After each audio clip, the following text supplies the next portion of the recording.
Hello friends, welcome to youtube.com oblique Dr. Ved channel on lectures on veterinary medicine aspect. I am Dr. P.R. Patel, Professor and Head, Veterinary Medicine. Here we discuss endocrine disease of domestic animals, introductory parts in two parts, part 1 and part 2. Here we discuss only part 1.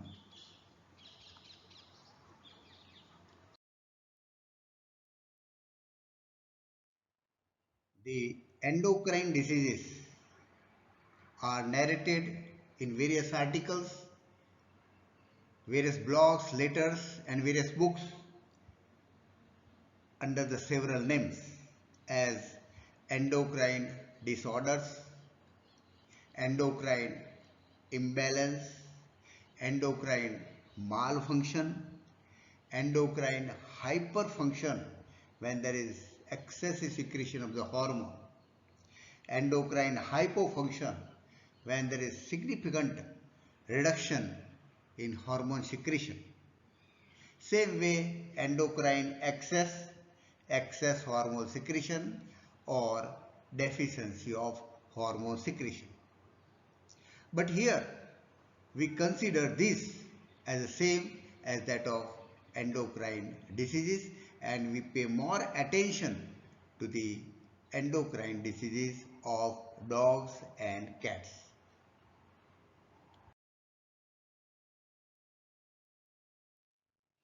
In this introductory lecture, we discuss the following topics: introduction of endocrine diseases, chemical structure useful for the classification of hormone, method of hormonal assay for the diagnosis of endocrine diseases, mechanism or say pathogenesis of endocrine diseases, endocrine diseases that are commonly occurring in dogs and cats, and therapeutic principles of treatment of general endocrine diseases. So all these general topics are very important to understand the individual diseases later on.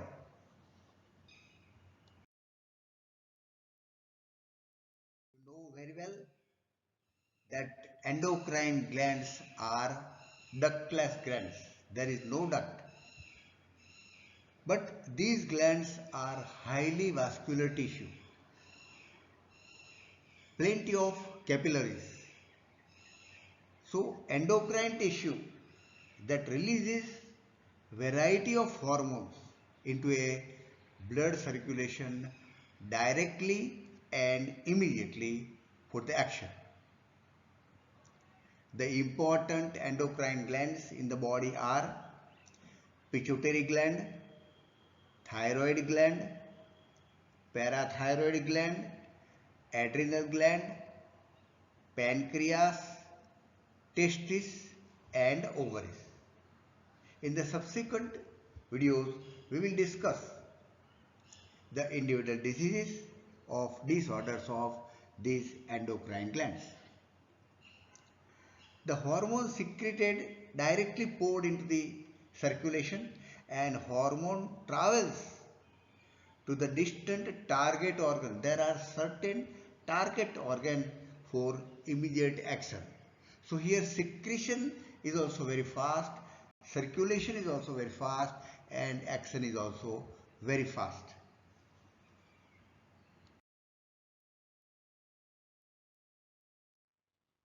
Of the several hormones, some hormone has an effect on a single tissue or single organ or on all cells of the body or major organs of the body.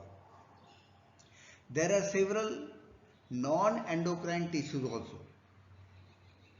They also secrete the important hormone.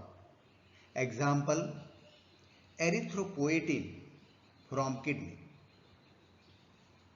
insulin-like growth factor from liver. So these are the non-endocrine tissues that secretes the hormones. The endocrine dysfunctions or diseases is very common in dogs and cats.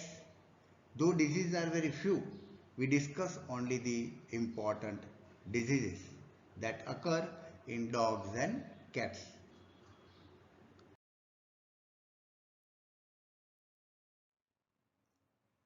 Here we will see chemical structure classification of hormone. We will not see much detail. Detail you have already studied in the previous classes. So classification are in three: protein or polypeptide hormones, steroid hormones, and chemically modified amino acid hormones.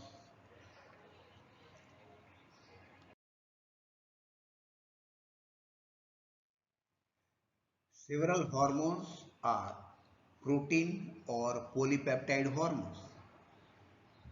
They contain a few amino acids or a large protein molecule.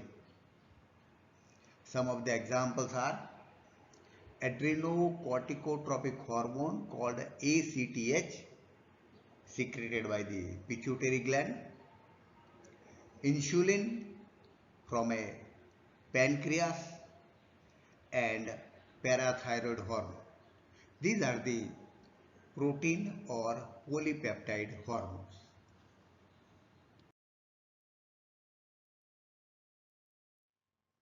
The second group, steroid hormone, a very popular group. The steroid hormones are derived from cholesterol.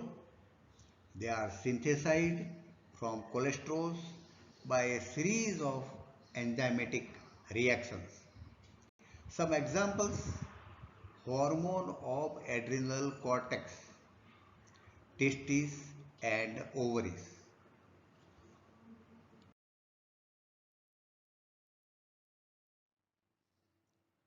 The third group, chemically modified amino acid hormones. These hormones are derived from chemical modification of amino acids. The examples are thyroid hormones, catecholamines, epinephrine and norepinephrine.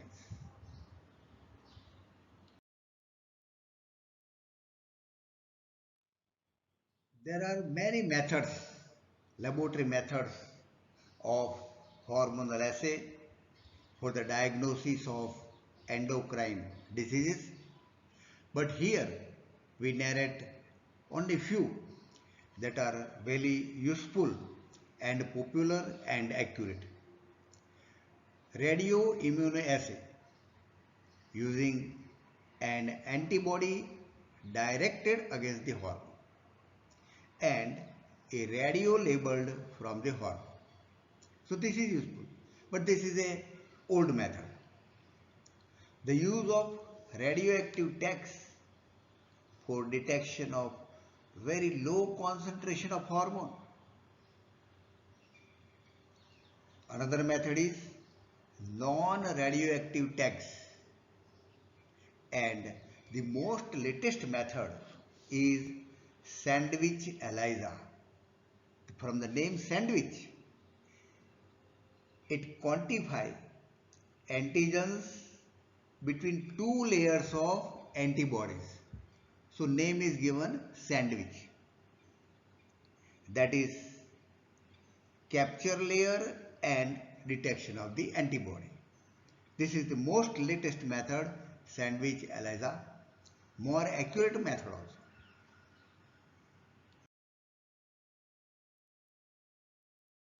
Mechanism of endocrine diseases. We will not see much detail. The most common two types of endocrine diseases or graded two types of disorder. One is hormonal overproduction, when there is overproduction of the hormone, or hormonal excess, more production of hormone. Technically, it is called as hyperfunction of endocrine tissue. The endocrine tissue hyperfunction, excessive function, increased function. The another group of diseases, that is hormonal deficiency. The decreased or a very low level of secretion of hormone, that is technically called as hypofunction of the endocrine tissue. In this group of diseases, the secretion of hormone is very low. That causes a significant disease. So, diseases are in two groups, hyperfunction or hypofunction of the endocrine tissue. Understand this so that it will be very easy for you to understand, because when you study the disease, there are several other nomenclatures will also be there. So, pay more attention to this introductory portion to understand better the subsequent diseases.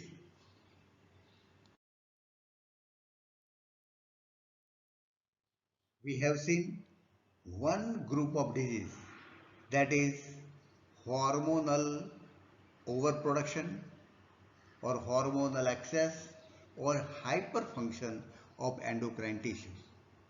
Here we discuss the etiological part of this hyperfunction of endocrine tissue.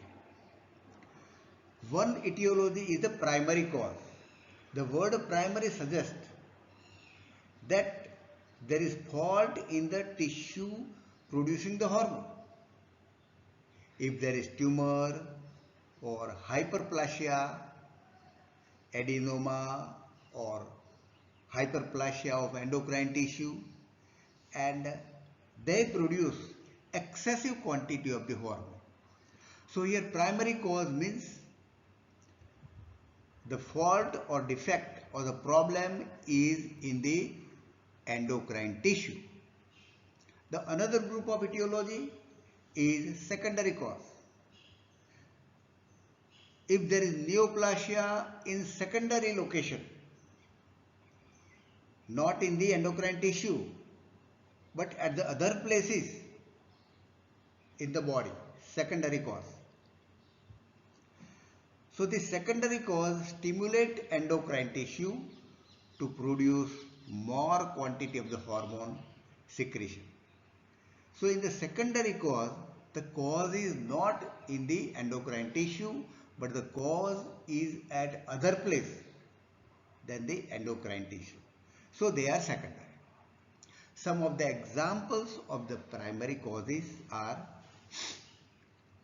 hyperadrenocorticism, a very famous disease, popular disease and occurring in the dog, named as Cushing disease. Here there is excessive secretion of adrenocortical hormone. Another is hyperthyroidism in cats, excessive secretion of thyroid hormones.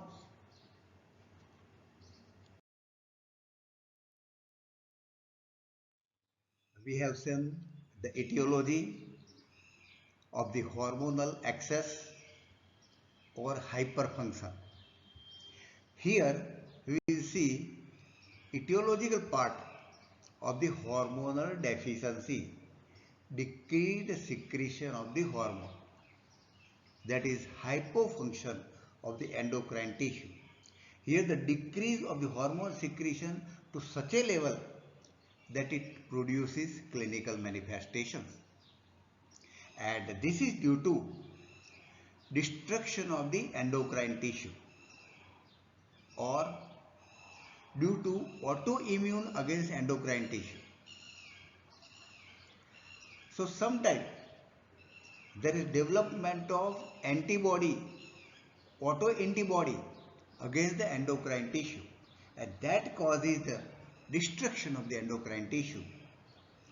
And so either due to destruction or due to autoimmune diseases, the endocrine tissue produce less quantity of the hormone called endocrine hypofunction. Here the main etiology is the destruction of the endocrine tissue. Several examples of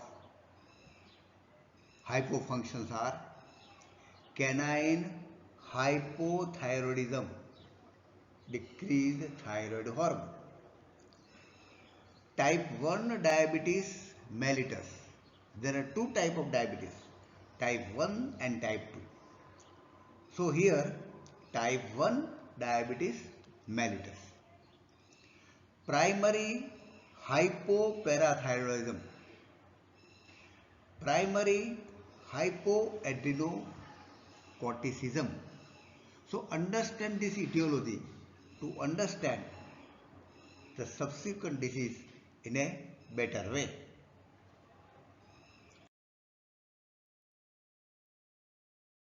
We have seen the causes of hyperfunction, and this causes a clinical manifestation, either hyperfunction or hypofunction of endocrine tissue produce clinical manifestation,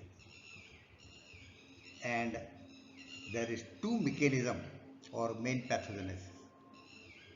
One, primary, the problem is in hormone secreting endocrine tissue, that we have already seen. Secondary, the secondary effect on hormone secretion, either excess or deficiency, due to problem arising from secondary source, that is at another location except the main hormone secreting tissue. The examples are, say, renal disease that cause parathyroid hyperplasia, disease in the renal, in the kidney, and that cause hyperplasia of the parathyroid gland, and this hyperplasia causes excessive secretion of the parathyroid hormone.